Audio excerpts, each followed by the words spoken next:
Hi everyone, my name's Aristos Xanthus. I'm 17 years old, a student, musician, audiophile, and artist. I compose music and have produced, recorded, and released my own album called Inspiration, which is available on iTunes, Spotify, and more. I'm an avid listener of podcasts, and I'm excited to be the host of Mount Pleasant High School's first podcast. Stay tuned to learn more about what's new at Mount Pleasant High School.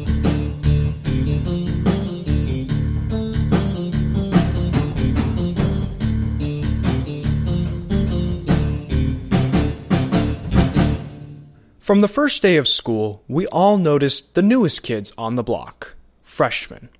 We may have laughed at them for acting awkward or being shy, but we were all freshmen once in our lives, and not just in school. We were freshmen when first learning to ride a bike, tie our shoes, or work at our first job. In any situation, there was always experience to gain and new things to learn about. I had the opportunity to interview some freshmen on campus to hear their fresh perspective on high school. It's been pretty cool. I've met kids older than me, and it's pretty weird going to school with kids who can drive and stuff. That was Jenny Dow speaking, a freshman at Mount Pleasant.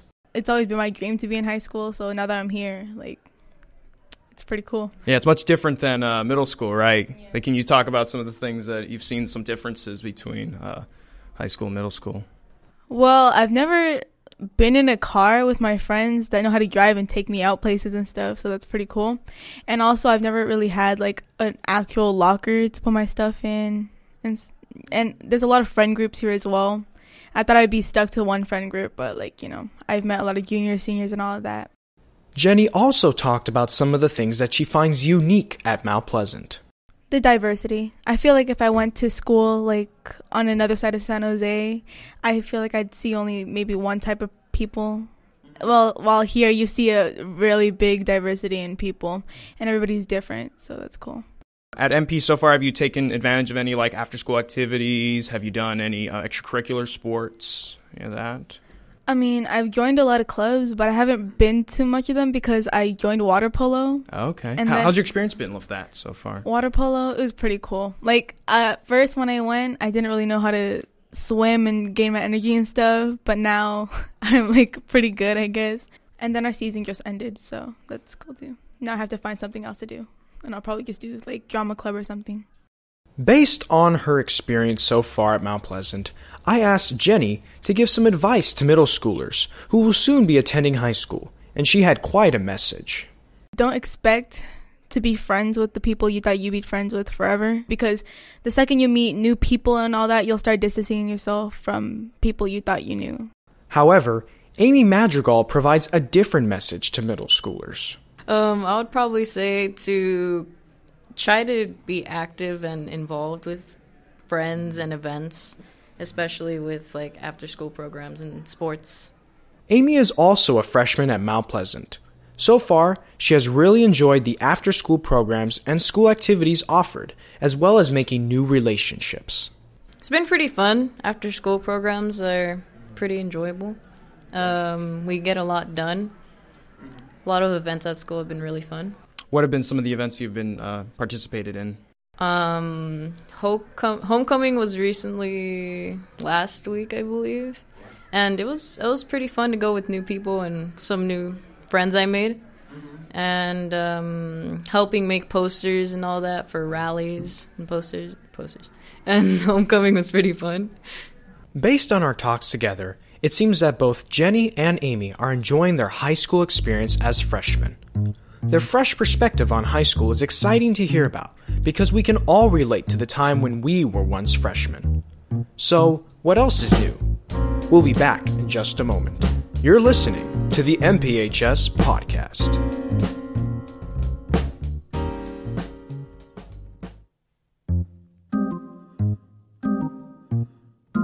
Now, back to the MPHS Podcast. Here's your host, Aristos Xanthus.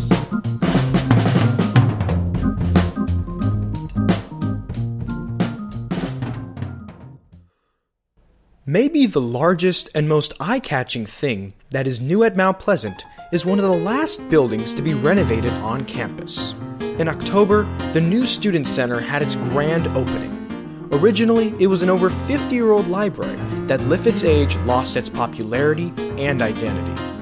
However, in 2017, construction began to remodel the library and the surrounding quads.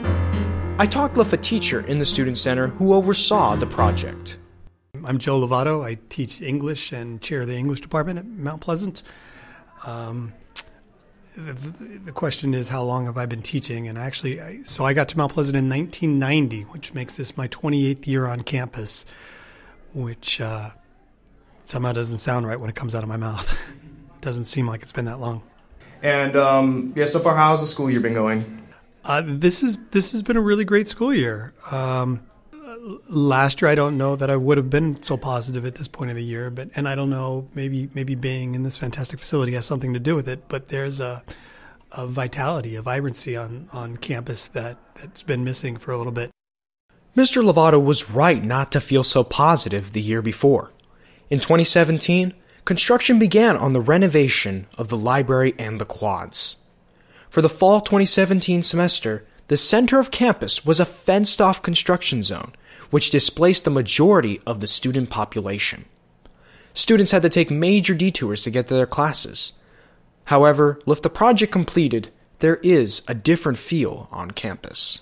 Without a student center or a library or a center of campus, even people have been displaced and really have had nowhere to go. So it feels like there's a new heartbeat, thumping on campus. The Student Center certainly does bring a vibrancy and heartbeat to the campus that wasn't there with the old library. For a long time, it was a big old building with a lot of books that didn't get read, and kids came in and spent some time in lunch, but really it was kind of a waste of a space. And so to think about what it could be and to see that realized today is really kind of profound. Now the building has a new identity, filled with more than just books and computers. I think all of the adults on campus are familiar with the idea of a student union on a college campus, which is so much more than just a place to hold books. Especially now that information is accessed in so many different ways. The idea of keeping books in here is almost tertiary. It's a place for students to gather and to use in a whole lot of different ways. And so while there are books in here, I don't think that's kind of the focus of this building. I think we were inspired by those student unions in our college campuses, but also places like the food court at Valley Fair or something like that. Places that have more than one use and that people want to come into and want to spend time into. In addition to its modern look and design, there were many additions to the Student Center that were not present in the old library. The building now contains microwaves, couches, several private conference rooms, and will soon host a cafe. Well, I think the big piece that everybody was really excited about is this idea of a cafe, right? That students are going to be welcome to bring food and drink in here and make it really a social gathering place. And so that, though the cafe has not been realized, at this point, I think the space and the building has been designed kind of around that idea that this is going to be a social gathering space. And so to call it a student center, we even talked about what to call it. Do you call it the nest, right? Is this the home of the Cardinals? So I think that will it'll find its own name organically, but the idea that it is this center of activity and not necessarily all academic activity even. Yeah, I mean, the atmosphere, as you can see, just looking outside, is this what you envisioned, how the atmosphere would be? It really is, and I can see it changing at different times of the day. And, I come in the morning, and it's a warm place and a welcoming place, and, the couches are here to lounge on, really, and it's not a place of hard surfaces. There are a lot of soft surfaces. It's like a collection of various sitting areas rather than just this big warehouse of books and people. And I think that's, people can find their place and define their own space here. And I think that's important. The Student Center was not just built for students, but also for the community at large. I think the concept that it would be open, like ideally, in the beginning, it was 7 to 7, that in the morning when students came and then way after school. And it's not just a place for students, but it's a place to welcome the community into. And that it's not for some students, but it's absolutely for all students. And so I think that really embodies a lot of the values the diversity that we enjoy and that sort of defines us as a school culture. One of Mr. Lovato's major contributions to the project was the addition of the garage doors that open up the space within the Student Center. I was a big advocate of one of the garage doors. I knew we were going to have one, but I wanted to make sure that the second one was built just to open the whole space up so that it becomes a thoroughfare from one side of campus to the next. I like the idea of both garage doors being open and it being more of a cafe ambiance. The idea of hosting things here at night where you could open that thing up, maybe poetry reading or that kind of stuff. Although the planning and layout phase took a while, the process was smooth and successful. The process itself worked pretty well because we started with sort of the mission and the vision of Mount Pleasant High School. What are we about? And then how does this continue to serve that? So with those foundational values in place, everything else came together pretty easily. The idea that it was always going to be a student center for students and for the community. You know, we didn't build it for staff. We built it for kids to use and to welcome them in.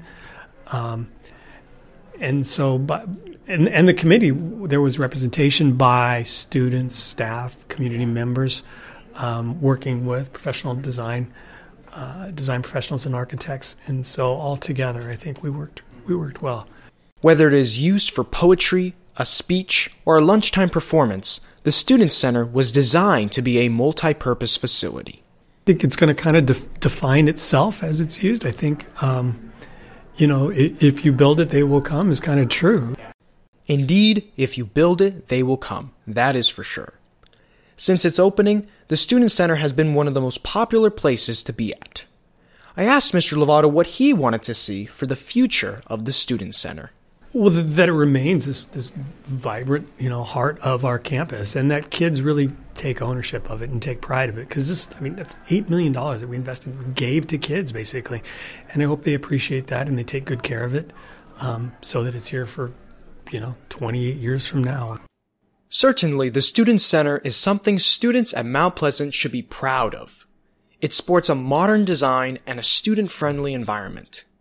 It's a place to work, play, and collaborate. A true multi-purpose facility. It's something we should be thankful to have, and I hope that the Student Center will continue to serve students, staff, and the community at large for generations to come. Hopefully it ages well, but for now, it's the newest building at Mount Pleasant High School. We'll be back right after the break.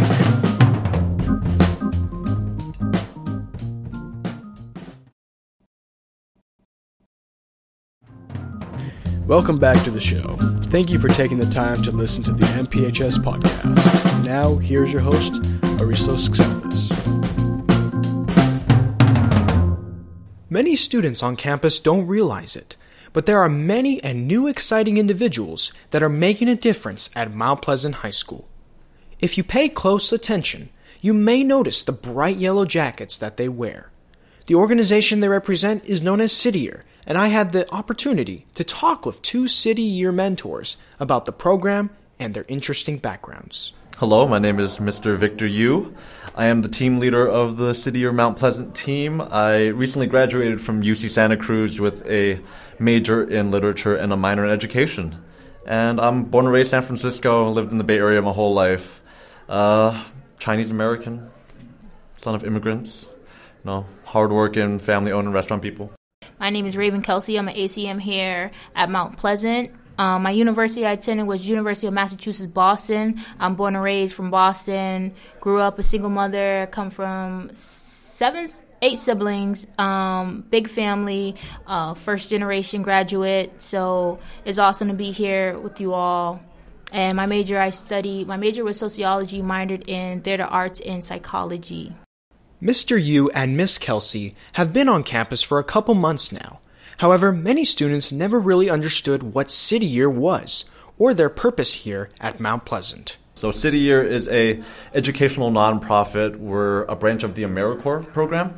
Essentially, City Year hopes to bridge the gap between middle schools and high schools and make the transition easier for freshmen as they come along into their high school career. And the hope is to reduce the dropout rate in high areas where it's a lot of focus kind of drop out proportions compared to other locations. City Year consists of college graduates who mentor students in both middle schools and high schools across the country. In the classroom, they have a very important role. Well, within the classroom, we're kind of like assistants to the teacher, going around the classroom, helping students, being another set of eyes. So the teacher can work on this side of class, and then you can have the other side of class.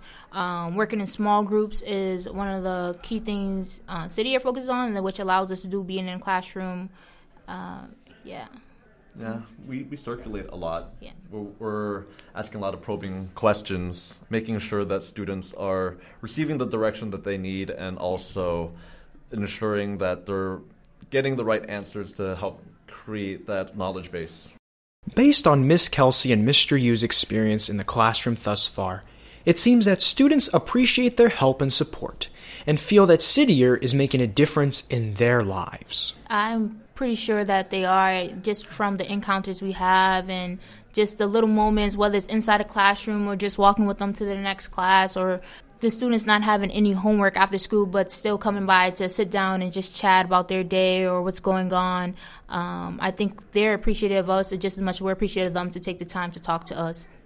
In addition, their backgrounds and college experience helps them relate with students and make a connection. Just outside of college-wise and having gone to college and having that degree as far as the curriculum, I think just our experience alone, being a Black American and you being Asian American, we're able to relate to those students coming from tough backgrounds, and some of these students having, different situations. I think they like that relatableness, and yeah. Mr. Yu is actually from the San Francisco Bay Area and feels he has a special connection with the place he was born and raised in. I was born and raised in California, so I wanted to try to stay local. I wanted to try to interact with communities that I had some familiarity with. I lived in the Mission District when it was still really much like hardworking, like laboring families before it was coffee shops and hipsters and, various other little things. So I understand what it's like to grow up and not see your parents for the majority of the day, and when you wake up your parents are sleeping, and when you come back your parents aren't home. I understand that kind of struggle of having to grow up too fast, and I wanted to try to provide service and assistance to students who may be going through similar things and letting them know that they're not alone in the world and that they're stronger than they think. Based on our talk, I realized that the students are what motivate these City Year mentors to come to school and make an impact on the community. There's quite a bit of light bulb moments inside the classroom where you see a student finally click on and understand a problem or understand how to formulate this idea, and that's always warming. But I think just being able to create the bonds with students and understand what their lives are like at home, understand what their passions are, and see how much effort they apply to all of those various facets of their life is just a really heartwarming thing, because it reminds you of places that you've come from. At least for me, it does. It reminds me of where I've come from and how far I've gone, and it shows just the potential that I've always thought is inherent to every single human being that walks this planet. Is your take on that? Yeah, absolutely. And I would say the trusting piece. I had a student pull me inside, and he just needed a moment to grieve, and he was dealing with some stuff. So that part of, a student trusts you enough, or they're talking about something that's on their mind, I think that's wow, we're here for a reason, and they're starting to appreciate it. Students can find City Year in their room located in the math hallway. They are open every day after school until 5:30 p.m., offering support and tutoring in a variety of subjects. Students can get to meet City Year mentors, get their essays critiqued, learn about college, and more. City Year's presence in the Mount Pleasant community is not only helping students, but also helping the mentors discover their passions and possible careers. At first, I've been wanting to become an educator for a really long time, and I think working at Mount Pleasant has given me a lot of insight on what kinds of things that I need to undergo and work on to become the best educator that I can be. But I've also thrown around the idea of entering the counseling field, psychological counseling, just providing assistance to people in need has always been a huge call in my life, and I think as long as I get to work with another human being that is deserving of help, I will be satisfied. So being here fills my buckets. For me personally, I had City Year in my elementary school, and experienced that was my first exposure to City Year, which actually got me. I had Cynthia Orea, I say her name because she's an amazing person. She was my boss on a work study back at UMass Boston, and she's actually on a board in Boston on City Year, and she really encouraged me to do this year, and yeah, I'm so glad I took her up on that. At the end of our talk, Mr. Yu and Miss Kelsey both reflected on their high school and college experience to give some life advice for current high schoolers. I think the biggest thing is taking advantage of right now, and when people say don't grow up too fast, it's a reason. Just even being 22 years young and just looking back on my college experience, my high school experience, and really understanding the people who were mentoring me, telling me all these little keys. So I think the biggest thing is take advantage of right now, because right now is guaranteed. I think personally, I always reflect back on what I was like in high school, and I wish I got out of my shell earlier. I wish I had tried new things sooner. I wish I had been less self-conscious and thought less about what other people would think and do and say about me, and I just did what I had an inkling to, and I wish I had explored more. So I think the biggest piece of advice is just trying to not necessarily let your guard down, but be less self-conscious about what the world will think of you and live your life. Live your life. It's a great piece of advice that we should all follow. Hopefully, now when you see someone wearing a yellow jacket on campus or in a classroom, you'll understand their purpose and how they could help you. We are glad to see a new organization making a difference in our school and community.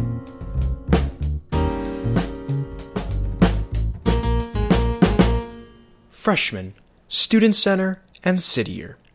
They are all unique in their own way. The freshmen are the youngest and newest students on campus. They are people of interesting personalities, beliefs, and hobbies who diversify the student body at Mount Pleasant. At the heart of campus, the new Student Center has redefined the school's identity. It is a place where you can have lunch, study, hold an important meeting, or simply hang out with friends. Through the City Year organization, students have had the opportunity to meet and interact with college graduates who affect Mount Pleasant students in a positive way. Altogether, they are just a few of the things that are new at Mount Pleasant High School.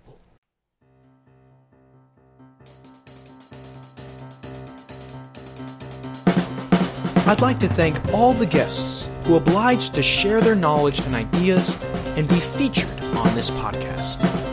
I would also like to thank William Cavada, the multimedia teacher here at Mount Pleasant, for overseeing the production of this podcast, and Edward McDonald, who was the audio technician. I, Aristos Xanthus, was the producer, editor, and host.